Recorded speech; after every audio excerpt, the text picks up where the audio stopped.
All right, how we doing out there today on a Monday, November 15th, in the aftermath of probably one of the worst defeats in Atlanta Falcons history, quite honestly. 40-point annihilation in Jerry World yesterday as the Falcons don't even score a touchdown against the Dallas Cowboys, and all is well, I guess, in Cowboy land. Get an opportunity to look around on some of the boards in social media. Dallas is, after last week, taking that sharp right turn into Losersville. They hurry up and get well on an Atlanta Falcons team who you thought coming into the game might have been riding a little high, beating our in-division rivals, New Orleans Saints, who quite honestly have been one of the better franchises over the last years, to go into their house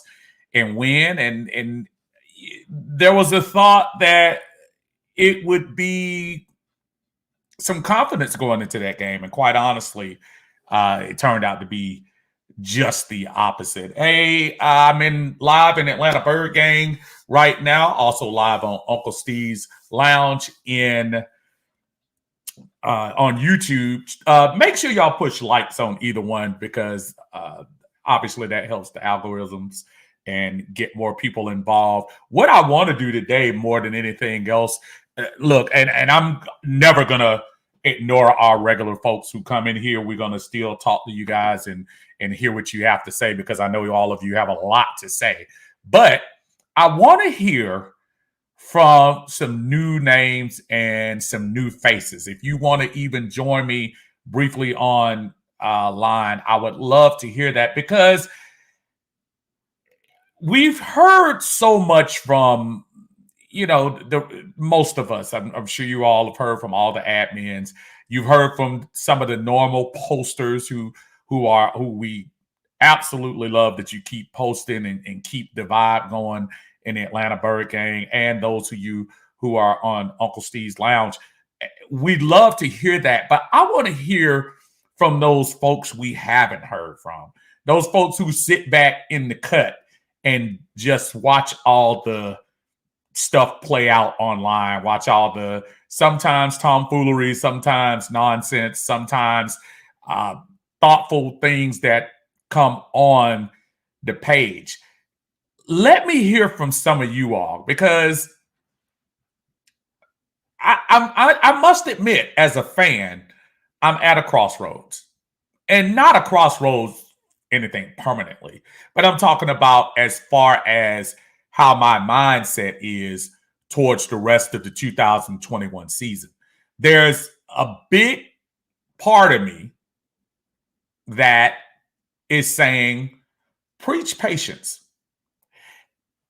We knew coming to this year we were not a Super Bowl contender. Every fan thinks their team is going to make Super Bowl, no doubt. And every fan is hoping for their team to reach the playoffs and get that opportunity. But coming into this season, we knew some of the deficiencies we had to deal with payroll, lack of talent, youthful talent coming onto the team. This was not a shock to anybody coming into this season that there would be days like this. Now, maybe not 40 points, but there would be days like this. So there's one part of you that leans towards, hey, we kind of knew this, let's not pretend like we thought we were in the upper echelon of the NFC. Let's not pretend like we were in a serious fight for the NFC South. Just the idea that we're still, and even after this loss, y'all, still talking about the slight outside possibility of making the postseason, to me, compared to the last 3 seasons, is unbelievable. So there's a part of me that says preach patience. And then there's the dark side, which I'm going to call it the dark side. I think about the Philadelphia game. I think about the Washington debacle. I think about yesterday. And I'm asking myself, am I fooling? Am I fighting against that fan in me to say, oh, come on, Falcons, you can do it? Or am I fooling myself to say, or am I fooling myself knowing that this team is not that talented? We decided in 2021 that we're going to build this team around Matt Ryan for now. We knew that coming into the season. And this is not a Matt Ryan hate thing. So stop that before you even type. So with that being said, we knew where Matt was last year. And we know where Matt has been for the last 3 or 4 years. So for us to sit here and pretend like it's going to be anything different, I think we're fooling ourselves. So I have to ask Falcon fans, and we can vent about the game too. If you want to vent, that's fine. Do that as well. But as far as the phone line and coming on with me, I would really like to hear from someone from folks I don't normally interact with, to hear, what do you think? Do you think this team is preaching patience? Or do you think back to the drawing board again with this franchise? Too many times we've done that, and I know it's getting nerve-wracking to do that, but y'all know how it goes. RJ, what's going on, brother? How you doing, man? Thank you for joining us today in the Atlanta Bird Gang. Always happy to have you around with us. Lisa, always glad to see you in there, still feeling blah. Now, Patterson, is out for weeks. And again, even with the Patterson thing, and I know AJ was in concussion protocol and all of that, but these are those little things that I sit here and say, but even if he was there, he's had a great season for somebody playing for the Falcons this year, no doubt. But I don't want to overplay that, because even with CP in there, we still have a very underachieving team. I want us to be better. I want us to improve. I'm sorry that he's not going to be able to make it, but at the beginning of the year, who in this group thought that Cordell Patterson was going to end up being the basically breakout star on this team? Still waiting, because I don't think it was. What's going on, PJ? Thanks for joining me, man, on the Uncle Steve's Lounge on YouTube, and still, I'm sure, feeling high for that Atlanta Braves championship, my brother. I got to go into the YouTube and discuss this Freddie Freeman thing. I was having a argument about the possible contract that he might have, and I know coming into this season, his situation is a little similar to Matt's.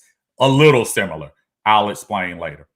Lisa says, thankfully, I don't have too many Cowboy fans in my circle. Again, the Dallas Cowboys, the most front-running fans in the history of professional sports. Fans who haven't been to the Super Bowl in over 25 years. Fans who, you don't hear from them until they peak up and are 8-2 and whatever. I want to see them. They're just like New Orleans to me. I want to see them in the playoffs and see how that happens. David comes in. What's up, Dave? Said at a loss, not sure where we go from here. I had this game as a loss at the beginning of the season, but not this bad, embarrassing at every level. And it was, David. And I think when we went down the line to see those games that most of us said would be an L, we thought that. But geez, I need you to be competitive at least. Come on now. I want you to be competitive. That was embarrassing. We had the national game at 1 o'clock on Fox. I think they say 60% of the houses were watching the Cowboys Falcons. And if you were probably in another city, they probably went away from the game in the third quarter. I don't blame them. Micho, what's going on? I'm definitely one that sits back. Oh, man. Norman, how you doing, sir? Say, can we at least win more games than last year? Listen, one more game and we're there. And that's where the part of preaching patience almost comes in. And I'm not telling you to preach patience. I'm asking you all, are you preaching patience or are you back to the drawing board again? It's a fair question. David said the dark side is where I am right now. Oh, man. Damien, how you doing, brother? So I came into this with a let's see what happens mindset. So I haven't been high on wins or lows on losses. And that's what I'm saying. I'm just for a feel of where we are. That's the part that I'm talking about. Where are we? Are we saying we're going to preach patience or what? Cedric, what's going on? Says, Stephen, this has to be the most embarrassing loss since the playoff loss in which we were at home and we scored only 2 points. I think we were in New York, the game you're talking about. That was in New York when we had the safety, and then the Giants went and scored the next 24. I'm pretty sure we were in New York for that, but I know the game you're talking about. That's just, yes, that was horrible. Levon says, time to move forward. Oh, man, I hear you. Hey, man, what's going on, man? Glad to have you back in the house. Levi says, back to the drawing board. It's fair, y'all. And let's face it. More than likely, that's not going to happen after one season. But it's a fair question to a fan to say, where are you? Because after yesterday, not only as a fan are you stripped from talking junk, you're basically stripped from, you have to be quiet as an NFL fan for probably a week. Now, the good and the bad thing about this week is that we have a Thursday game. The good thing is we can hurry up and turn the page on Dallas. The bad thing is Thursday could turn up to be like Dallas, the way that New England put it on Cleveland. But this NFL this year has been so weird. When you look at some of the things happening and the teams losing, Baltimore losing to Miami. And listen, injuries aside, I know the Carolina-Arizona game kind of went left where Cam had a chance to get 2 plays and woo-woo, Cam's back. Yeah, let's play a whole game, Cam, before we start doing all of that. But the season is wonky. This is a wonky season this year. Whether it be injuries, whether it be just the moon showing up, the full moon showing up over the stadium. This has been a wonky year. It would not shock me in the least if the Falcons turn around and win this game on Thursday. They're not giving me anything to think they can after yesterday. And then with, of course, the injury situation. But, sometimes that's when a team bows up. That's when a team does what they do. So, I don't know. I say I'm still in awe about the loss. Also, Arthur Smith's call on 4th and 7. Yeah, and again, I go back to I could truly see where he was going with that, to say that would be a spark, that would be a boost.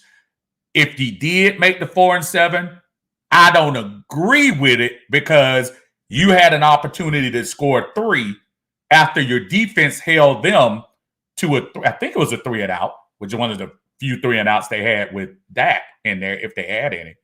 But you held Dallas to a 3-and-out the series before, so you could have scored that field goal, been down 1 point, and I'm telling you, folks, I understand it ended up being 43-3, but momentum, Big Mo is interesting.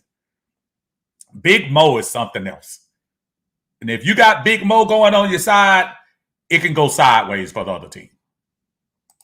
Corliss, how you doing, sir? Good to see you in the house, man. Good to see you in here. Coming back on here. Brother Rick says this loss was very embarrassing. Tell us something we don't know. Good to know, Rick. Listen, I thought about you because you were telling me about you were talking. Oh man, I just lost my train of thought, Rick, because you and I were discussing something on Friday, I think it was. I'm gonna go back to it. As soon as I saw your name, I thought about that. Corliss says C minus roster at best. I hear you. Macario, how you doing, sir? Said, I guess I fooled myself this week. My patience is getting thin with my Falcons. We had an opportunity to really shake up our division and be a playoff top. Listen, I respect that. I think there is a realistic part and there's a fan part. Coming into this season, the realistic part was 7 to 8 wins. The fan part was, let's slip around, add 2 more slip-up wins to that and go 10-7, 11-6. I think the reality of it all right now is that we're probably that 4-5 team. And we could say what if to the Carolina game and what if to the Washington game if we want to, but we were meant to lose those games. And we're 4-5 right now. That's what it is. That's exactly what it is. Levon says, I'm tired of Matty Ice inconsistency. I tell you that. 9 for 23, 117, 2 interceptions, $100 million quarterback. One time to move on. Lisa says, no home wins this yet. Does it happen Thursday? Or will I be leaving the being sad again? Ooh, boy. That's a good question. Vontaris, and I hope I'm pronouncing that right. Vontaris, how you doing? Say, come back, Calvin Ridley. Yeah, we're missing Calvin, man. But look, people got to be ready, man. People have to step up. That's why we have them on the roster. Got a chance to see a little bit of Frank Darby yesterday, and yeah, we didn't have the best quarterback in there throwing to him and stuff. But one of those plays like kind of gave up on. I wish he would have kind of gone to the ground for it. But we're at a point right now in that particular game right there, and that's another thing about coaching. And I'm gonna see if y'all roll with me on this. That game when they scored 34. And they scored the 34th point, and I was like mid-third quarter. And I'm sorry, there was no comeback in that game. This was like Georgia and whatever they're going to do to the Sisters of the Poor this week on Saturday. The FCS school they have to play on Saturday. When you see your situation like that, and you know ahead of time that you have to turn around and play a Thursday night game, why is Matt Ryan still on the field? Why you jog AJ Terrell back on that field? Why are you doing that? If you start putting your second string folks in there, I guarantee you Dallas would have thrown Cooper Rush out there quicker than you can say we lost. I think sitting out there with Matt trying to be a leader in a game that has gone left, you're wasting time. And you're upping the potential for your players to get hurt. Players that probably aren't going to practice in pads this week. They're just probably going to go right at it on Thursday. I didn't understand why you still had those guys on the field. That's something coaching-wise, when you see what's going on and you have to think long-term, I didn't understand why he kept folks on the field. But that's me. That could be me.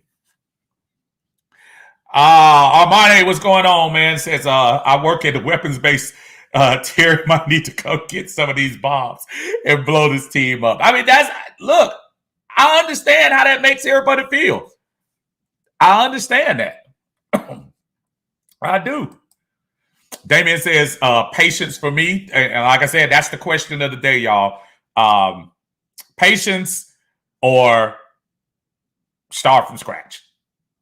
Where are you as a fan? And I'm not talking about literally. Look, they're not going to scrap everything. But where are you as a fan? Where are you coming from? What's going on, Henry? Good to see you, brother. Thank you for coming in today.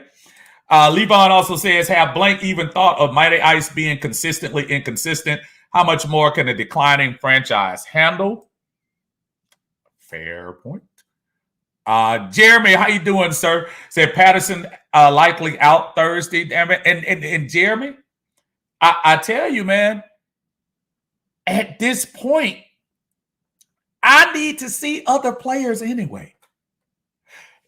In the big scheme of things, let's say as a Falcon fan, let's say CP3 stayed healthy the rest of the season, balled out, and we got to 10-7 at the end of the season. Do y'all actually think CP was going to stay here?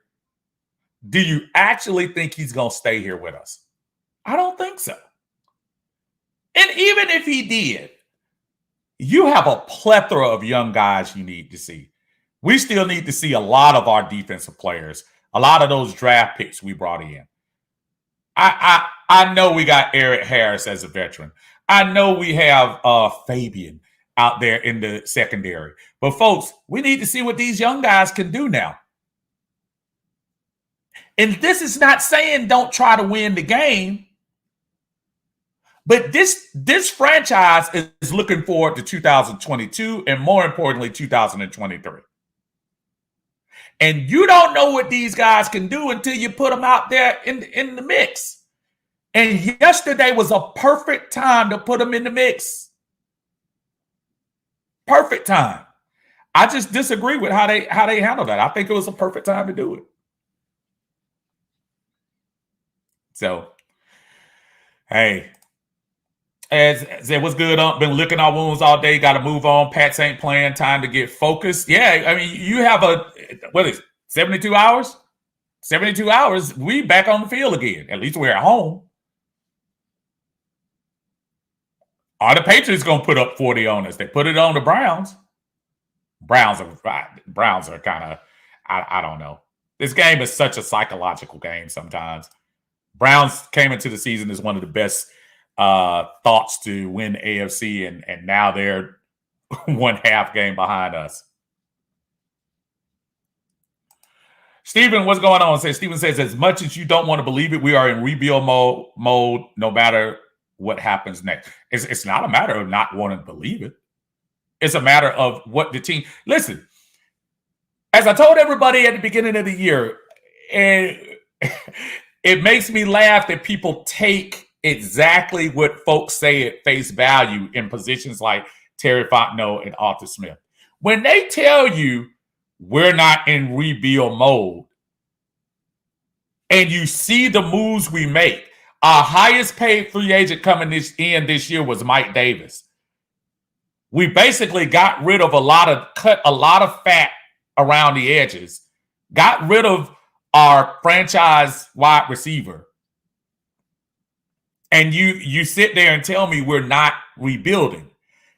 He's supposed to say we're not rebuilding, folks. What GM from any team in football is going to come out and tell a team whose fans are paying excessive amount of money for a personal seat license on top of exorbitant prices for the tickets, who is going to come out and say, oh, guys, we're tanking, but y'all come on out and spend your money.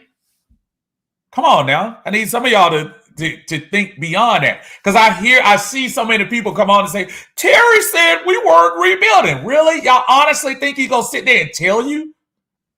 I'm not trying to say he's saying that we're rebuild. I'm not saying that we're not going to try to win these games. But we're not at optimal level with our talent and, more importantly, with these contracts and this salary cap. And I know people hate to keep talking about it. I heard saw somebody on the post the other day. Why we keep talking about money? Because you can't spend money if you don't have it. We paying Matt $30 million. So is Matt Stafford. So is that. You just don't get it. Y'all don't get it.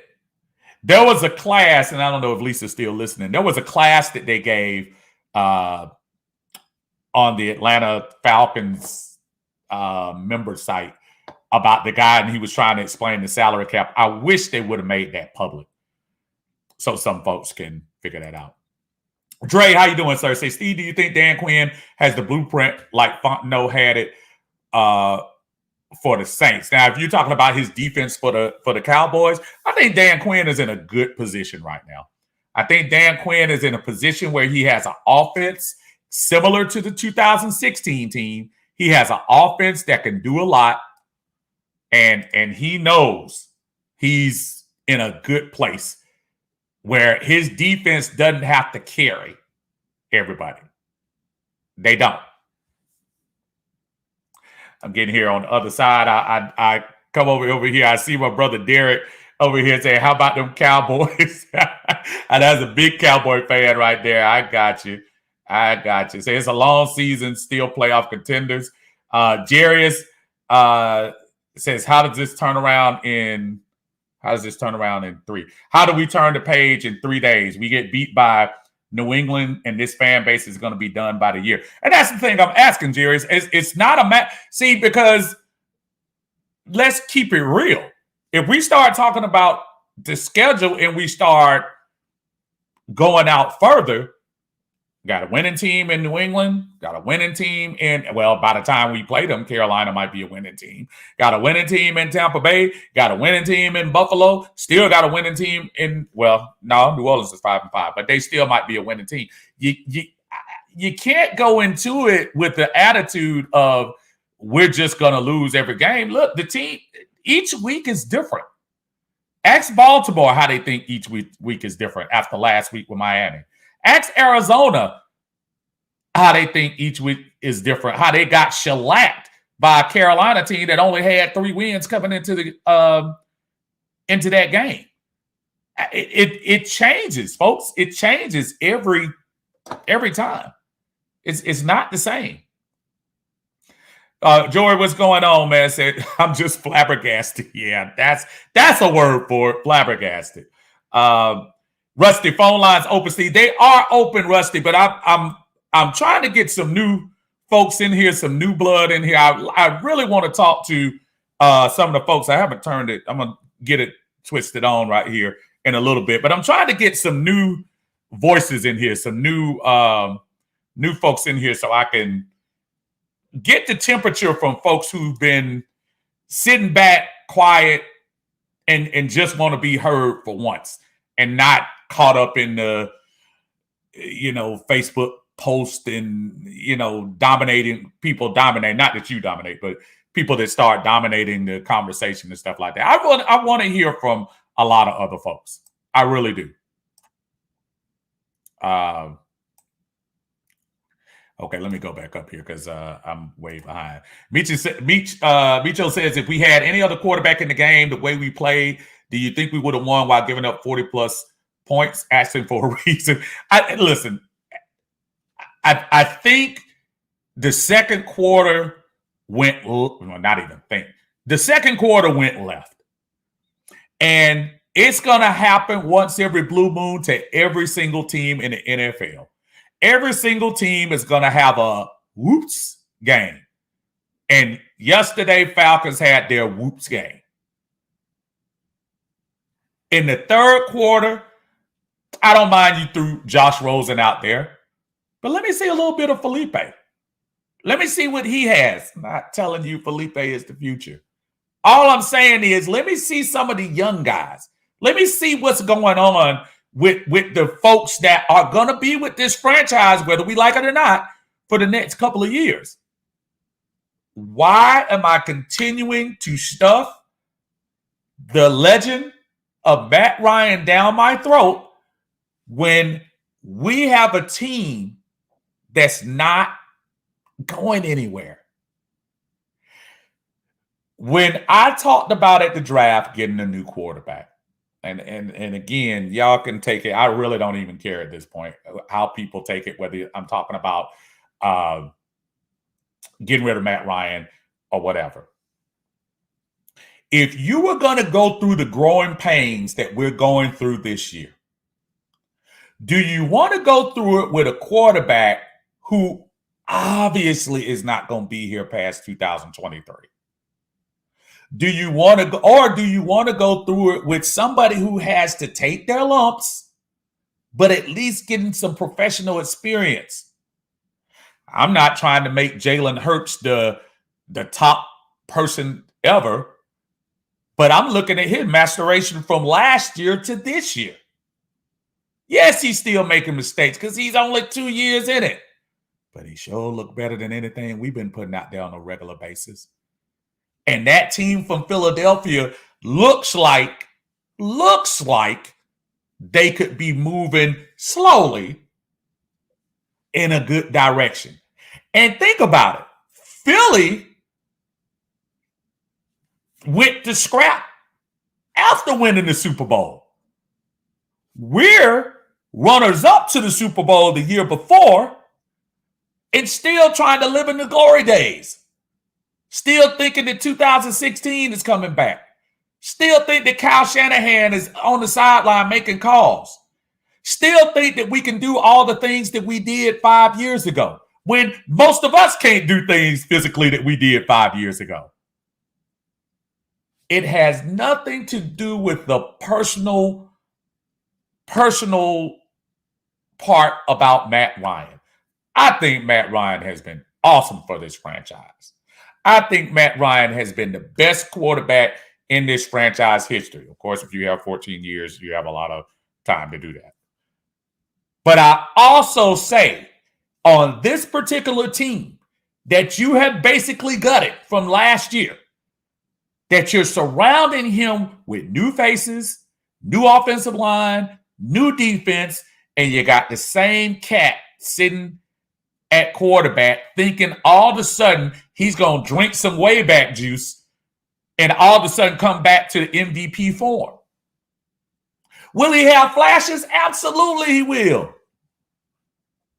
Of course he's going to have flashes. He's a professional quarterback and he doesn't suck.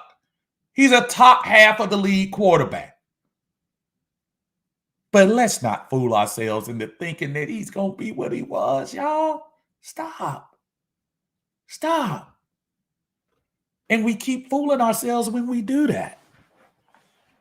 So that's all I'm saying when I talk about that.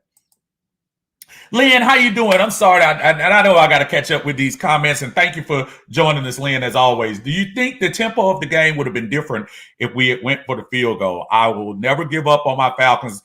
Been a fan since day one, still hoping and praying for a ring one day, Lynn. And I think that sentiment that you have is probably 70% of the folks. And it might even be more than that. I think we get frustrated. We get sometimes over the top when we lose because we're invested. We're invested in our team. That's why. But I ain't going nowhere, just like you're not going anywhere. To answer your question, yes, I do think it would have made a difference had they kicked that field goal. Because at that time in the game, Dallas was saying, okay, they're not scoring touchdowns, but at least they driving down the field. We might need to hold up for a second. And remember, the series before that, we stopped Dallas. So you lost all the momentum from stopping Dallas when you went for it on 4th and 7. I get why they did it, but I just don't agree with why they did it. Micho says, start from scratch, flat out. Oh, man. Clayton, what's going on? Clayton Clay said, I don't remember what happened. I just know we sent the wrong team. UGA was supposed to play. Oh, man. We still make the playoffs, but that's the furthest I expect from this team. Look, I don't want to go Jim Moore on you, but playoffs right now, I'm just worried about winning the next game. Levon says, Mike Davis, time to show why they chose you. You know, I was done with Mike Davis when he missed that little crossing pattern, and I know it was the second half and it was over.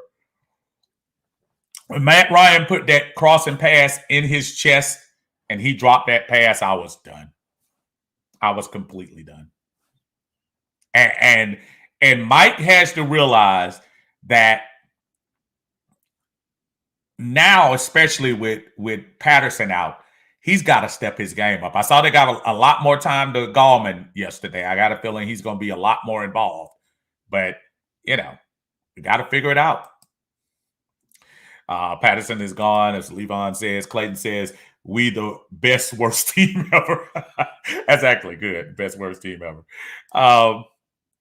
Jeremy says, I know and agree about seeing other players. I just heard the news Patterson's paycheck hunting after the season, and we don't have that luxury. And that's just reality, Jeremy. It's not like listen, those are the type of players that you want to sign in mid-season to make sure he doesn't hit the market. But that's why we aren't making those. You haven't heard any kind of prior to his break, you didn't hear anything about Calvin's contract. And that's what they normally do. You usually start talking about that mid-season, but nobody's talking about that. We've got to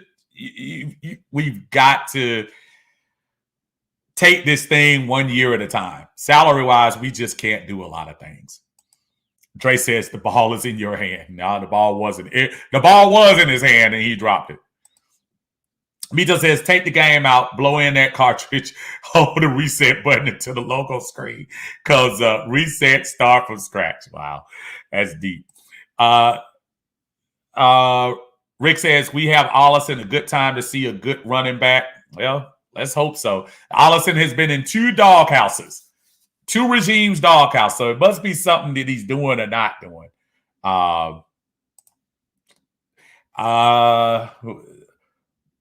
Voltares, I hope I'm saying that again. I missed the Georgia Dome. We were almost unbeatable there.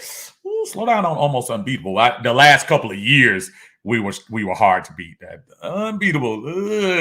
And I was in that Georgia Dome almost from the time I got out of the Army. I was there quite a bit. Unbeatable is strong, but we did play a lot better in that dome. It seemed like that.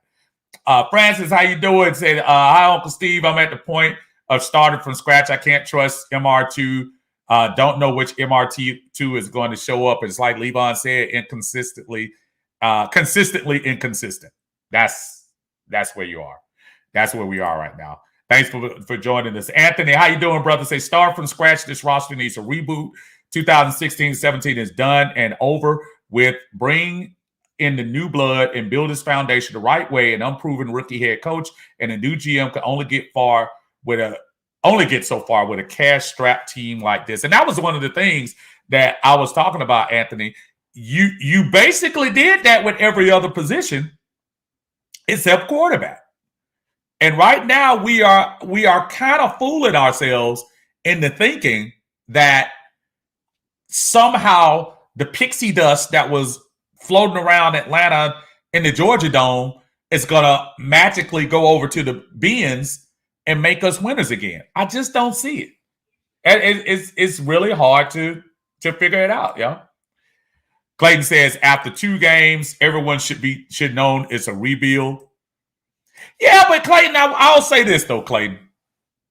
When we were 3-3, and yeah, the first couple of games, yeah, the Philadelphia game, flat out. Tampa Bay flexed on us. There was a thought after, as horrible as you look those first 2 games, and I know we played less than caliber teams, but I've seen the Jets pull off an upset. I've seen Miami pull off an upset. I've seen the Giants pull off an upset. Giants just beat the same team we just lost to. So when everyone says, you know, these players are going to play. No one is going to go half speed. You go half speed in football, you're going to hurt yourself. You're going to straight up hurt yourself. So that's why I say. Rusty said Thursday's game is huge. This will let you know where this team is at. The Cowboys got embarrassed by the Broncos, and they came out and embarrassed us. I don't expect us to embarrass New England, but if we can pull off a win, that would be a huge morale boost. Matt Ryan is winless against Bill Belichick, though. Pride needs to kick in at some point. You can't get blown out on a national television 2 weeks in a row. Very good point. We do need to show up in this game. It's imperative that we do some soul searching for that. CJ says patience for me. Wasn't expecting this roster to do much this season, and I can understand where you say patience. Listen, this roster is young. And even some of the veterans we brought in, those veterans weren't starters. Those veterans were journeymen. Those veterans were fill-ins. We look at the contracts we were signing, y'all. We weren't signing contracts 2 years, $10 million, all that other stuff. We did none of that this year. We were signing contracts to basically fill a roster. And were borderline could sign the draft class. This is gonna be something that's gonna take a while, y'all. It's gonna take a minute, and I hope everyone has some patience for that. Michael, what's going on? Say the team stopped playing harder when Patterson got hurt. Now we're at a point where you barbecue or mildew. What it's gonna be? I don't know if it was strictly him getting hurt. I think they saw things going left when all of a sudden Dallas pushed their foot on the pedal. Let's not also think it was 100% Atlanta. Dallas is a good team. If you look at that team, and I hate Dallas, dude, Dak Prescott, aside of last week in Denver, had been lights out. Should have won the game at Tampa Bay. He's been playing great. CeeDee Lamb is slowly but surely getting ready to jump into that top 5. But he's overcome Amari Cooper, who was thought to be the future on the team. Michael Gallup is your slot receiver. When Schultz is out there, Schultz is doing well. I didn't even mention Ezekiel. Nobody even talks about Ezekiel Elliott anymore. And Tony Pollard has been doing a great job mixing in with Ezekiel. And the offensive line, when they have to be good, they are good. There is nothing fluky about this Dallas team. And that defense, Michael Parsons, who a lot of us wanted in the draft, I wouldn't have taken him at 4, but a lot of people wanted. He fell in there. He's doing well. Diggs, I don't even mean to mention Diggs leading the league in interceptions. This is not a scrub team that we played. So when I see folks acting like we lost to, I don't know, Detroit, that's not who we lost to. We lost to a very good team, arguably one of the top 2 or 3 teams in the league right now. Kenzel says, Steve, but John Harris must be talking trash about that lost Sunday. Can't wait for him. Yeah, I know he's going to mention a lot. That drive chart is going to be interesting when he breaks that out. I'm pretty sure. Dre says, Steve, the only elite thing in number 2 is the Ice Cube point blank. Oh, boy.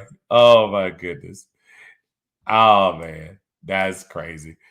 What's going on, Sean? Sean says, is it bad that I just want us to sweep the Aints and get over 500 at some point this season? Sean, that's not – listen, if we swept the Saints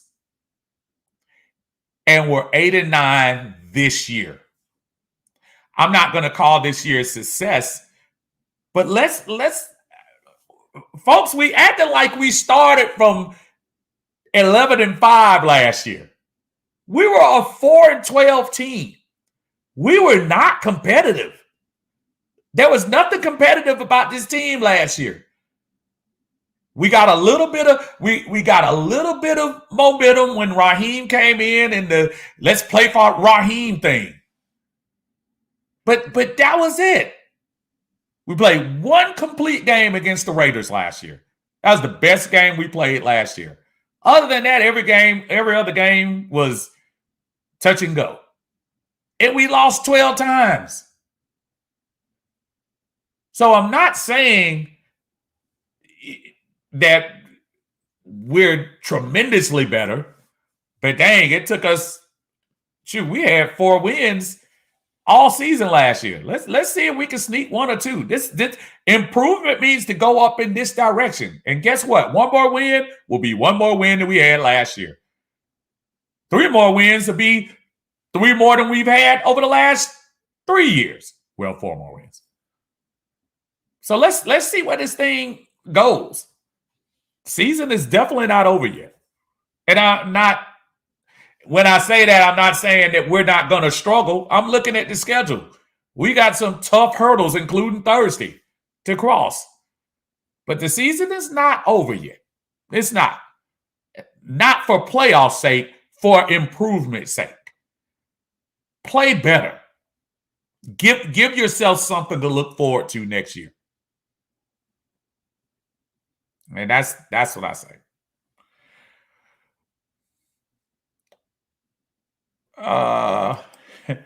Is it possible for us to win 10 games? I don't know about all that, but look, what's the movie? Anything is possible. I wouldn't bet money on it. Stay away from Vegas with that. Up top, hey, what's going on, man? It's after 9 completions total. We were crucified with our criticism. Yeah, I know. Devontae, what's going on, brother? Said not to move too fast, but I know this offseason is going to be interesting with the next couple of moves Terry's got up his sleeve. And let me tell you something, Devontae. One thing I think about that too. Remember, this is going to be his first opportunity after the year to kind of galvanize everything that's going forward. He has a year worth of tape on these players. Who knows? Maybe there's a team out there that wants to take some of Matt's contract off of our plate. Who knows? Maybe a team that's a little bit away. Maybe a team that says, I need a quarterback. Chicago. Maybe I see a team like Washington. Heineke is okay. I'm not sure if Heineke is the answer. When you start talking about those teams that say, let me get a veteran snuck up in here, and maybe Terry will get a chance to win. I don't know, wheel and deal. Who knows?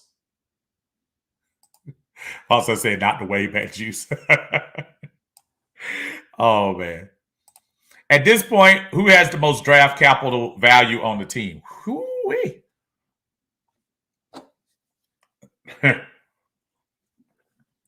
Probably Grady, I guess. Maybe Grady. But his contract makes you think back, Brandon. Brandon says, I don't care about the playoffs. Defense needs some talent, and we need a running back badly. And that was one of those things, Brandon, when you got to think about it. We had a decision to make. We had to make a decision with this 2021 draft. Were we going to go heavy defense or heavy offense? I think they did a decent mix, but it was obvious that I think defense was one of the things that they were really, going for. I think everyone thought we were going to get a running back in the second round. But are we mad at Richie Grant? We needed a safety. Are we mad that he got the defensive end out of Notre Dame? No. Are we mad that I forgot the linebacker's name we got? But are we mad? You can't be. So, yeah, we got a long way to go as far as building this team up. We really do. Okay, I'm going to run by a couple of these right here. Levon said exactly, how do you miss that? He felt the pressure. His back, waste of money.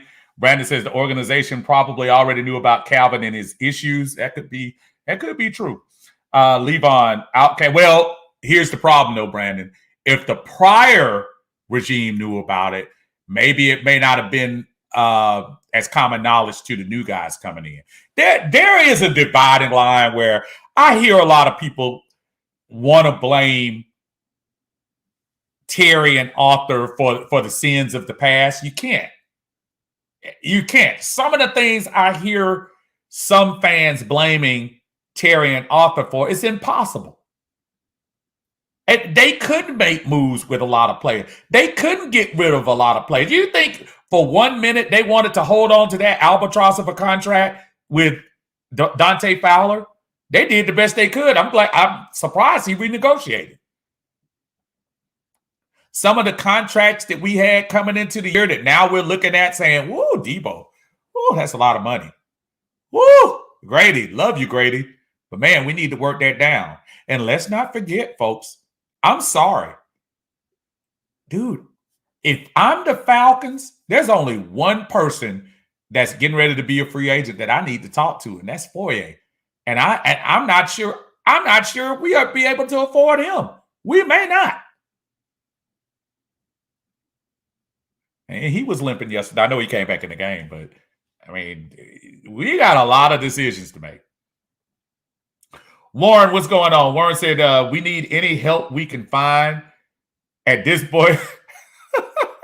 He said, at this point, I'll take old boy that can clean the floors at Kroger. Wow, that's deep. What about Publix, man? Brandon says we got New England this week. How we match up on Brandon. Bill Belichick has taught us that he can still coach. They still have a lot of decent players on their team. They're nowhere near as talented as they were in the mid 2010s, but he still knows how to coach. McDaniel still knows how to coach. They're coming here very well. The only thing we can hope for is maybe the 4-day turnaround will slow them down. I just don't see it. I think New England's going to come in here loaded for bear and ready to go. Brandon said, let's keep it real. The last 3 years, they haven't had 2 wins before November. We're doing better, but we have to keep improving. That's what I'm saying. Exactly. RJ said, I'm preaching patience. We have to give the new regime a fair chance. They inherit this team, plus the head coach and GM, rookies in their role. Let's see what they do beyond this season. Brandon says CeeDee Lamb was killing us in the slot, abusing Eric Harris. Eric Harris, folks, he was a special teams player with the Raiders. Let's not pretend he was anything more. He was filling a roster spot. And for Atlanta, he was a cheap fill-in for a roster spot. There was nothing redeemable about Eric Harris. Eric Harris could have turned the momentum with that pick 6 opportunity early in the game. But there's a reason why we were able to pluck him away very quickly from the Las Vegas Raiders. He is not that guy. Corey says we are not competitive right now. CJ says with the cap number where it is, we got to build through the draft for the next 2 years. Got to build a solid foundation, get a worthy quarterback, and go from there. Cam says looks like a lot of people mad and asking the critical questions. Listen, it's fair though. Whether you're financially invested or emotionally invested into the Atlanta Falcons in 2021, it is a fair question to ask what is going on. I say again, Terry Fontenot is not going to give you an exact answer. He's not going to come out and say, hey, y'all be patient, man. It's going to take a minute for us to get this right. No. As a general manager and Arthur Smith as a head coach, their job is to tell you, our job is for the Atlanta Falcons to try to win. Anything less than that, you're defeating the purpose. And I like the fact that they make no excuses. Arthur Smith doesn't make any excuses about losing. He doesn't try to sugarcoat. He doesn't try to give you rah-rah speeches like our former coach did. He tells you like this, we suck. We need to improve. We need to move forward. So for us to sit here and try to act like, things are going to get better right away. They're not. Falcons are going to win a couple, and we're going to lose a little bit more this year. Only thing that I just disagree, I really would like to see some of the younger guys on the field, especially in games like yesterday. Games like yesterday, we should have saw Frank Darby in the second series. No, in the first series after Dallas scored 34. We should have seen Felipe Franks in the fourth quarter at least get his feet wet at quarterback. I know he's been getting on the field in tight end packages and things of that nature, but at that time, at throwaway time, you got to see what you got. While the live bullets are out there, while an actual game is going on in the NFL, I would like to see whether this guy deserves to be on an NFL roster. Right now, he's on an NFL roster because we don't have a third-string quarterback or an emergency quarterback. That's why he's on the roster. Not because he's super talented, not because he's the greatest thing since since sliced bread. Is because we needed somebody to fill a slot. And that's what he's doing. Now, give him credit that he's been open to getting on the field in any way he can. I like the fact he's doing something to stay on the roster. He was inactive the first couple of weeks. Now he's finding himself at least getting on the field, getting his feet wet. They probably told him, said, dude, we don't have any room for you right now at quarterback, so do what you do. Give him credit. Sean says Walker needs to see the field more. Keith, what's going on? Said exactly what we need to see is the new guys. Sherman says we haven't been able to beat New England, but let's try that again. Let me pull it. Man, these comments coming fast. I'm sorry, y'all. We haven't been able to beat New England, but I think it's going to be different this time. We're going to remember what they done to us in the Super Bowl and go ham. But here's the problem, Sherman. Everything up to different this time, I believe. I'm with you. That we going to remember what they did in the Super Bowl. Ain't nobody on this team that was in the Super Bowl but about 4 guys. We got to stop. We got to get 2016 and 17 out our head. We're not even playing the same New England team that went to the Super Bowl. We don't even have our coach that was in the Super Bowl. Neither one of them. No offensive guys. We got a couple of players and the equipment manager. So I understand what you're saying. I'm not trying to downplay what you're saying, but forget the Super Bowl comeback. We got to win a game. And if you have any pride about yourself as a football team, everything's in front of you. You beat New England. You go to 5-5 with an extended little bye. You feel good about yourself going into the next week, and you keep it moving. I think we was at Jacksonville. We have, and just try to put a couple of wins together, 1 week at a time. Yeah, forget the Super Bowl revenge. Just win the game. Just win the game. That's all I want to see. Win the game. That will be more impressive to me. Brother Jansen, what's going on, man?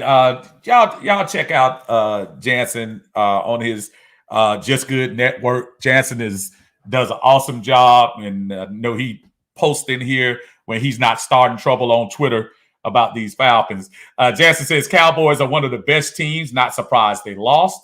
And I appreciate the compliment on the video, sir. 4-5 isn't that bad. Richie Grant, Frank Darby should have played. And that's one of the things I'm trying to say. At this point, you lose nothing from putting these young guys out there at this point. We are not trying to get Matt Ryan to retirement any quicker. But when you have a team that shows up like we showed up yesterday, you have to start thinking, what are we doing here? 40-point losses on national TV aren't exactly that appealing to free agents thinking about coming here, to players thinking about re-signing with the Falcons. Things, things that people are just losing their minds about. You got to think about this future. Can't worry about New England from 4 years ago. That's gone. Gone. Leave it alone. Jonathan, what's going on, my friend? Say that's a big if the other team gets paid too. That absolutely. Absolutely. You're right. Michael says, just win the next game. Next game. We're worried about New England. We're worried about the game plan, how we're going to game plan for this young cat. I don't care how mature he looks. I don't care if he put 45 points up on Cleveland. This is a different game. They are coming in this game high. Who knows? They might come in here full of themselves and get shot down. Who knows? Sometimes it just aligns up. I don't think Cleveland is that bad to get beat by 38 points. I don't think they are. They're a talented team.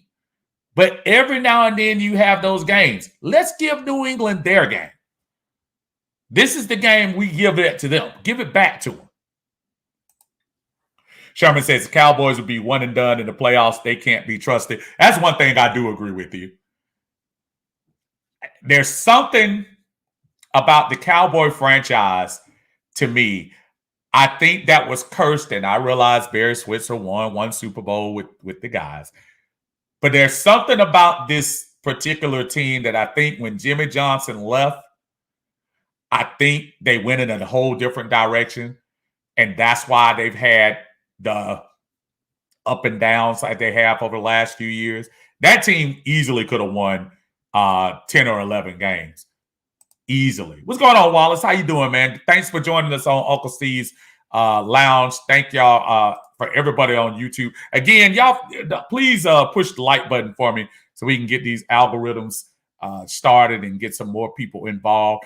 I'm going to go to the part where I have the fact or fiction part, and I appreciate everybody coming on here, but I want to see down the line what y'all think about this. These are fact or fiction questions when you start talking about the Atlanta Falcons yesterday and going forward.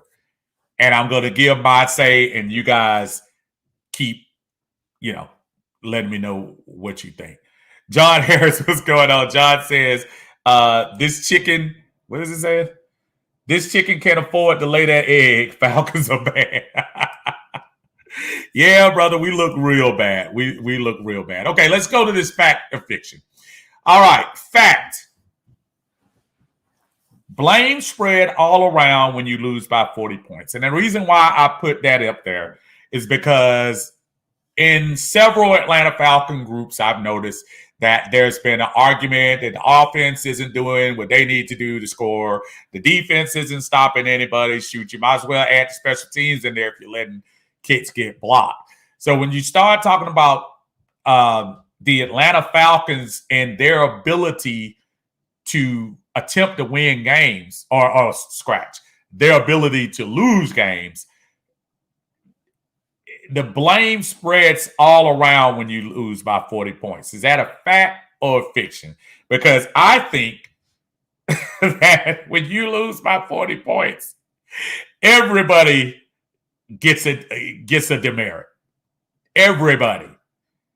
If one person, tell me one good thing that came out of yesterday's game, and you would be lying. And I'm not talking about mediocre things either. Don't tell me Kyle Pitts had 4 catches and averaged 10 yards a catch. I'm not talking about that. All right, tell me something that I can absolutely say that helps me towards Atlanta Falcons' future. So is the blame fact or fiction? I see Dave said facts. Nobody looked good yesterday. Dre says fact. Yeah, so that's, to me, that's crazy. All right, next one. Fact or fiction? The 2021, I should say Falcons. 2021 Falcons are rebuilding, not retooling. At the beginning of the year, it was flatly asked by the media pool to Terry Fontenot, were they rebuilding? And Terry Fontenot emphatically denied that they were rebuilding and said that they are building this team to win. Now, I absolutely believe that. He thought in his heart of hearts that they are. Now, you think if that media pool wasn't there, do you honestly think the way we tried to shed payroll by getting rid of Julio, we didn't re-sign some folks on the team this year? We look at the contracts that we signed this year in 2021. Look at them. They aren't the contracts of folks that they are thinking long term. The longest term contract we signed were with the rookies. There were no free agents that came in here and signed for more than 2 years. Does that sound like somebody who's trying to win in the now? To you, fact or fiction? Keith says, fact, that we are rebuilding. Don Harris said, not a good thing came out of that. No, they said we are here to win now. They kept saying it. Again, I'm not asking you what they said. I'm asking you as a fan, what do you think? Do you think the 2021 Falcons are rebuilding or retooling? I know what they said. Tell me what you think. If y'all think they're rebuilding, then that's a fact. If you think they are retooling, say that's fiction. I say that it's a fact. Ken says it's a fact. That's what I'm asking. I'm asking, what do you think as far as rebuild or retool? So from that standpoint, I think that's kind of obvious where we're going there. All right, next fact or fiction. Fact or fiction. There are positive things going on in the 2021 Falcon season. Now, this one, when you ask this question after getting beat by 40 points, it's kind of, the immediate answer is probably where you say, how could you say that? But I will say there are some positive things going on here. As much as I still disagree with the decision to draft a tight end over a quarterback in 2021 draft, I do think the future for Kyle Pitts is going to be really special. I like what I see out of Kyle Pitts. And if we get the offensive line working and we get the running game going where he can absolutely be the full threat that he could be, I think Kyle Pitts is going to pay dividends for us down the line. I do like what I've seen out of him. I do like the little bit that I've seen so far out of Cordell Patterson. Again, he wasn't expected to come into the Atlanta Falcons and do all of this. Matter of fact, I didn't see him a whole bunch in that Philadelphia game. I saw him a little bit, but not like I see him now. Positive, because that's one of the things that we didn't expect. We didn't expect that. Younghoe Koo, one missed kick this year. Not to say that I expected him to miss a whole lot, but when you start talking about positives in 2021, you have to put that up there. And Arthur Smith. And I know somebody's going to say that. What? Did you say Arthur Smith? Yes, Arthur Smith. Arthur Smith has done something that this franchise hadn't done in the last 4 years. He's won 4 games before the month of November was done. The last few years, we have not started this quick. We have not had the opportunity to say, ooh, I hope, I wish. This is the first time we've been 500 this early in the last 4 or 5 years. Now, do we have a long way to go? Absolutely. But I say Arthur Smith is a positive. He's learning on the job. He's making some mistakes. But I think he's going to be okay if we get the right people in place, which unfortunately might take a year or two. But I like some of the things I see. I like some of the ways he's attempted with a much maligned offensive line to get Matt out of trouble. I've liked some of the things he's done in that direction. Did I like what he did yesterday? No. And it's going to be up and down. But there are some positives. So let me go down here and see what we got here. David says, fact, though. Oh, let me get down here. Says fat though Smith. I went back. Let's try this again. I'm sorry. Fact though Smith's play calling inconsistencies, we are beating the teams we are supposed to beat. Gotcha. Keith says fat because there's been some improvements. Not yesterday, but blowouts happen. Absolutely. Carla says if without a quarterback, we are nothing. Oh no, we need a quarterback. No doubt. We need a quarterback. And listen, we need one. Nobody's saying we don't. But right now, we got to take what we got. When we didn't draft a quarterback in April, I said, I'm gonna ride. Because Matt is gonna be our best chance. I didn't say Matt was my first choice, but Matt plays for the Atlanta Falcons right now, and he's the starting quarterback. It is what it is. There's nothing you can change about that right now. We can complain about it, which we do, but there's nothing you can do about it right now. Trade deadline's gone. Cam Newton just got picked up. Colin Kaepernick isn't coming out playing anytime soon. There are no other quarterbacks to pick off the shelf. So right now, it's ride or die. Sean says, positive just due to the fact that our red zone efficiency has gone up. This is true. 38 trips into the red zone, 38 scores. And yes, a lot of those are field goals, but at least better than what we've been doing before. Despite how we've looked at times this year. Yes, believe you. John says, Arthur Smith did put his foot in Ryan's behind. Ryan has responded to. I will agree with that, too. Those first couple of games, you didn't hear the good old Matt Ryan is outstanding. He's a veteran quarterback, and we got to help him. He said those first couple of games, Matt has got to be better. And Matt did respond. Yesterday, notwithstanding. But Matt has responded to that. So you're absolutely right. I like the fact. Last person to do that, 2015 and 16. We all know the story. And we see how that turned out. Sometimes you got to push. And maybe Matt's at that point at 37 years old where he realized, see, back when he was 32, or 31 or 32, he probably said, well, look, hold on, brother. I'm the franchise around here. How you going to come in here and start telling me what to do? And there was probably a little static. At 37 years old and with a contract that the Falcons could turn around and say, you know what, we almost be better eating it. Who knows where he might go with that next year. So, yeah, good point, John. Good point. All right, next fact or fiction. At 4-5, the Falcons should concentrate on letting the young guys play for experience. I know I've touched on this quite a bit while we've been talking, but I had this as one of the banners up here. So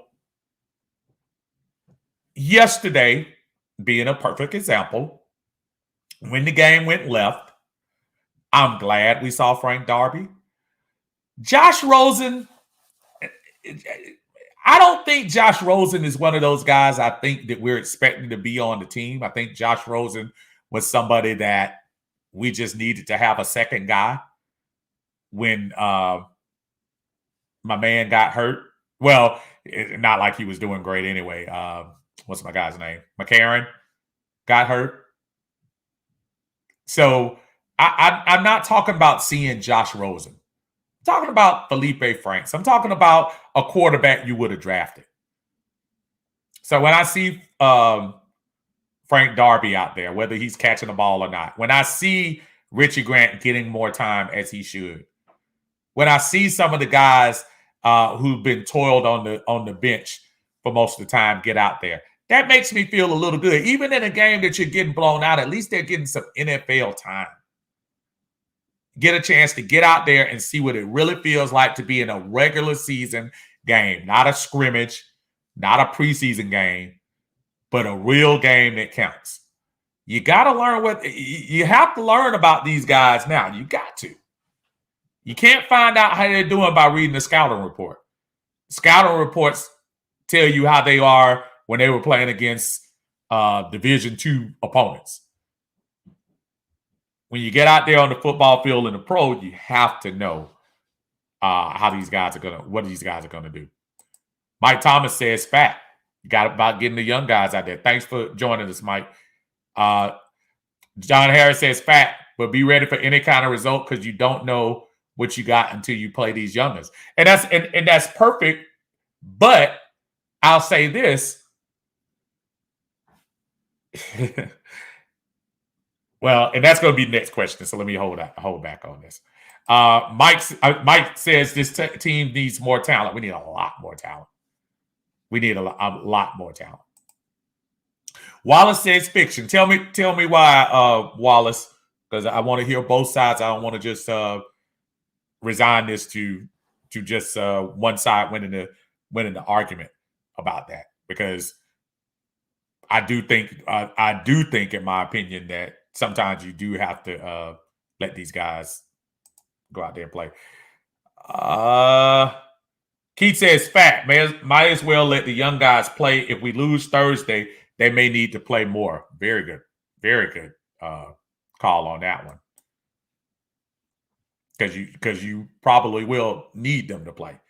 Got to start it at some point, and it's coming to be close, especially the closer we get to December. You're going to have that fork in the road where that's going to come. In other words, if we don't win against New England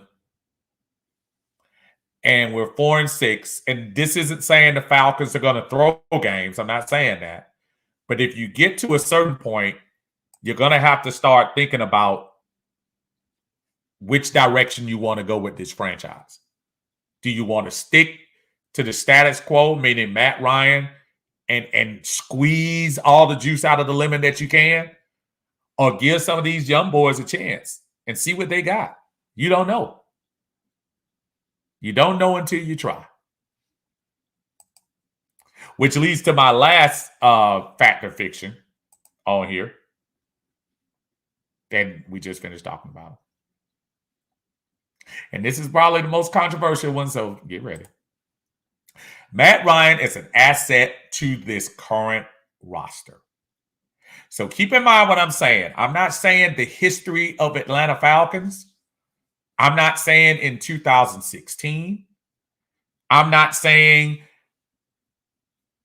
the past. I'm talking about to this particular roster here. Is Matt Ryan an asset? And here's how I want to frame this. Let me frame this for you. The reason I ask is because with the way this team is going, you have a lot of young parts. Even when Calvin is in there, Calvin's not an old guy. Are you better off trying to go with somebody who needs to take their lumps? And I'm only mentioning his name because he's taking lumps, so please don't think I'm going there. What Justin Fields is doing in Chicago right now is he's getting on the field training. What Zach Wilson is doing in New York, well, when he's not hurt, he's getting on the field training. So I have to ask, in a position that, let's face it, I'm not sure if he's going to be here in 2022 or 23, probably 22. But in 23, I'm not sure. So are we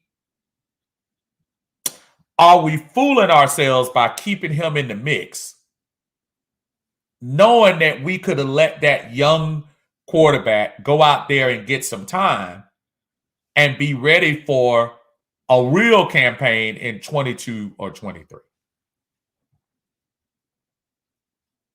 Wallace says, I think it's too early to put them in right now, and if they don't understand the scheme, you can't put them in just to try to get playing time. And that's respect. Well, and Dean P said something about that, Wallace, in one of his press conferences when he was talking about putting young guys in bad situations. So I get what you're saying. You just don't want to throw them out there absolutely, wet behind the ears and they're running around with their heads cut off.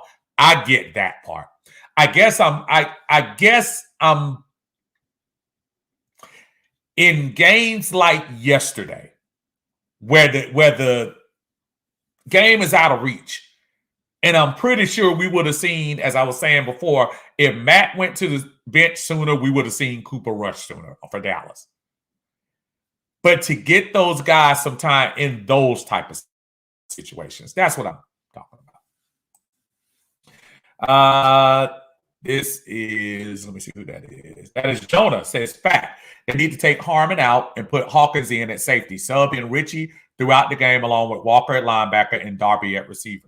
I just think, to me, and again, that could be being reactionary. I don't know.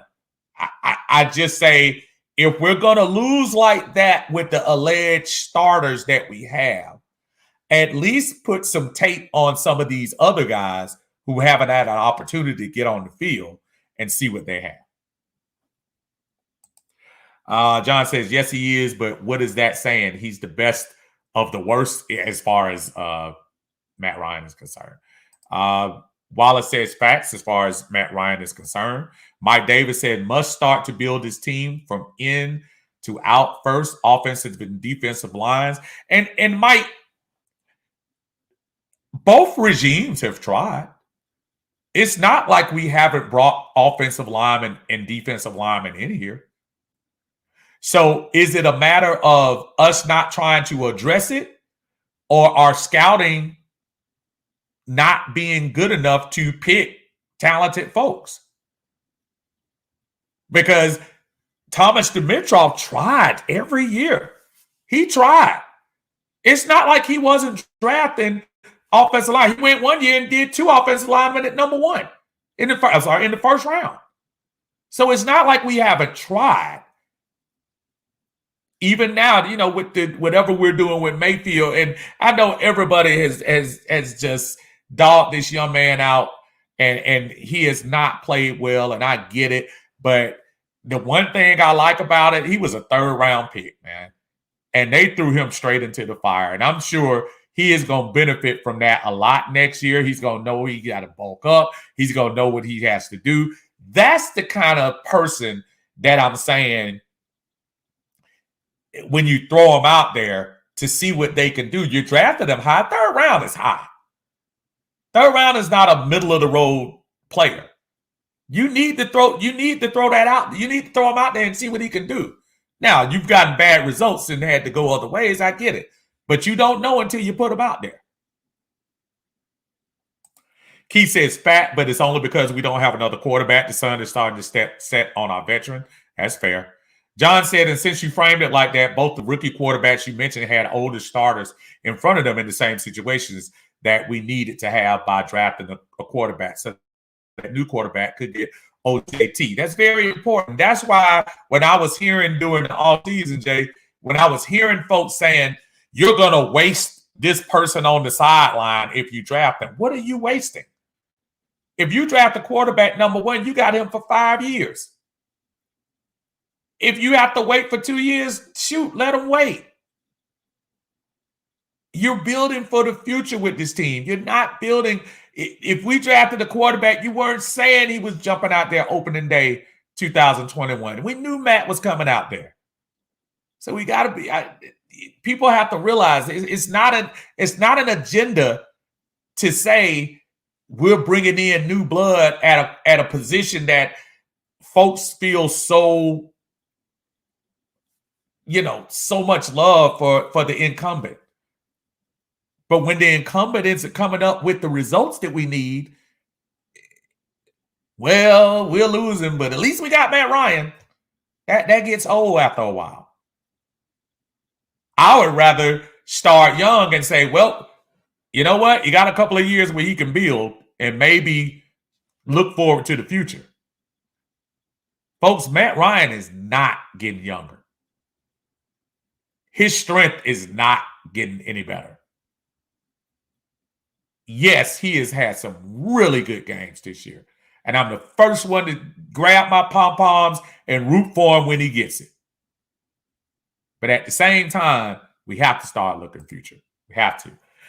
JR says, additionally, let's not forget Matt Ryan was thrown out there in his first year with no quarterback to mentor him. All he had was an offensive coordinator that made it very simple for him with a power running game. And that's the one disadvantage that Matt doesn't have this year. I talked about it in the preseason that this year was very similar to 2008.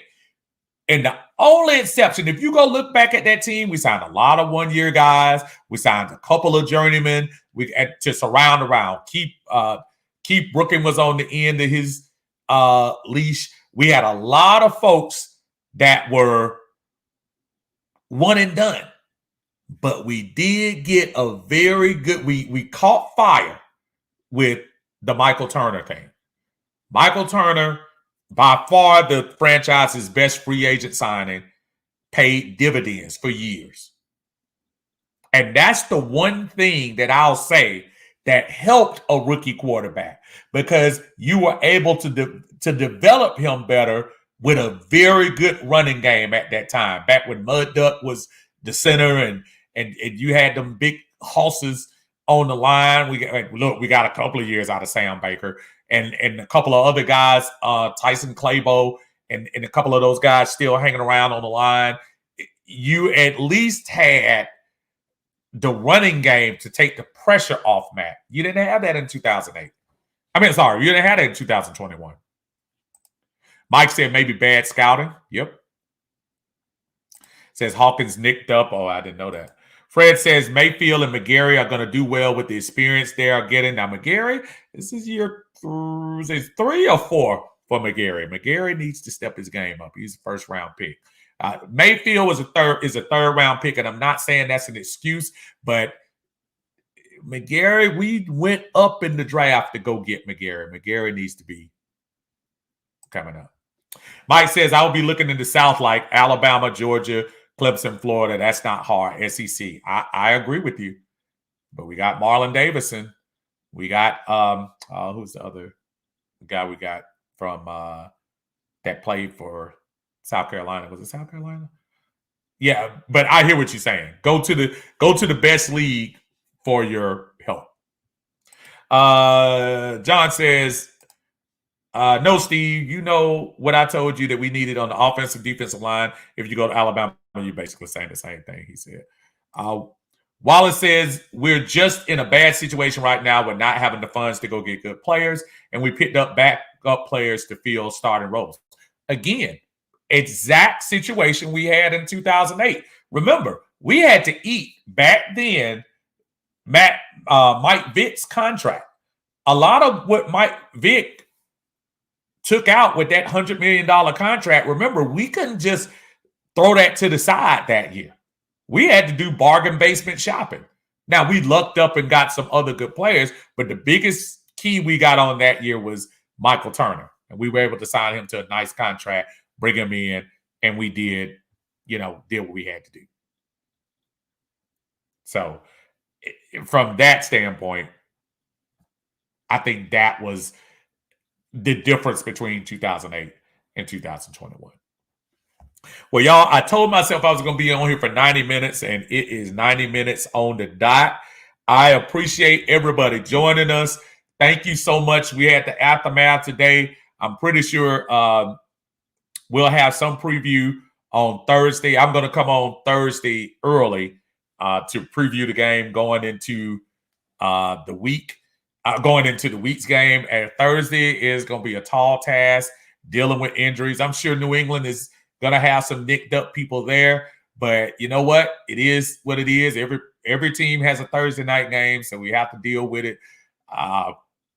Hope for the best, and let's see what happens. I will see you all and talk to you all on Thursday, sometime early afternoon, previewing what we got going on against the Patriots. Until then, everybody have a blessed evening, and we'll talk to y'all later on. Peace.